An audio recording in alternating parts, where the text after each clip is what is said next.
The Caipirinha. Growing up, I've always been secretly jealous of Brazil. They've won countless World Cups, created some of the world's best footballers, Pelé, Ronaldinho and the original Ronaldo. Then there are the gorgeous models Gisele Bundchen, Adriana Lima and Isabelle Fontana. And to add, the Brazilians I've met in person have all been lovely and friendly people.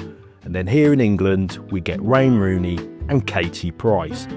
After drinking a few of these, I'm sure we're not going to be winning World Cups or walking down a sunny beach with Victoria's Secret models. The ingredient lineup: cachaça. I don't really know much about this spirit. I actually asked the sound Brazilian colleague I work with and was given some recommendations, so I went with this bottle as I really like how it looks. We also need some fresh lime and some caster sugar. Let's kick this off by preparing our lime. What I'm going to do is cut these up into quarters, and then in the centre you'll see this white pith. In the middle you want to remove this as it's very bitter, and then cut each of these quarters in half so you have 8s.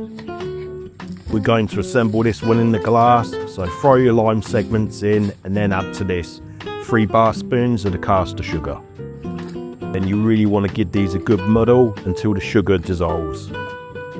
Add to this 2 ounces, that's 60 ml of our cachaça. Give this a really good stir to incorporate all the ingredients.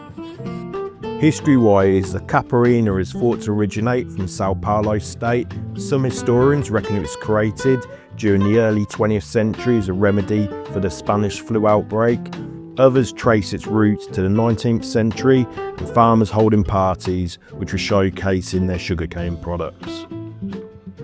Then I'm going to add some ice, which I slightly crushed. I got a little bit carried away with the mallet with this, and it's caused the tripod to fall at a wonky angle, so please excuse the angle of the camera on this.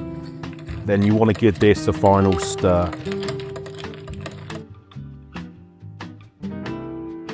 The taste test. You get a sourness from the lime and then the sweetness from the sugar. Then there's a grassy vegetal taste from the cachaça. If you really like grassy funky rums, I reckon this might be up your street. For my taste, I'd like it a little more sour.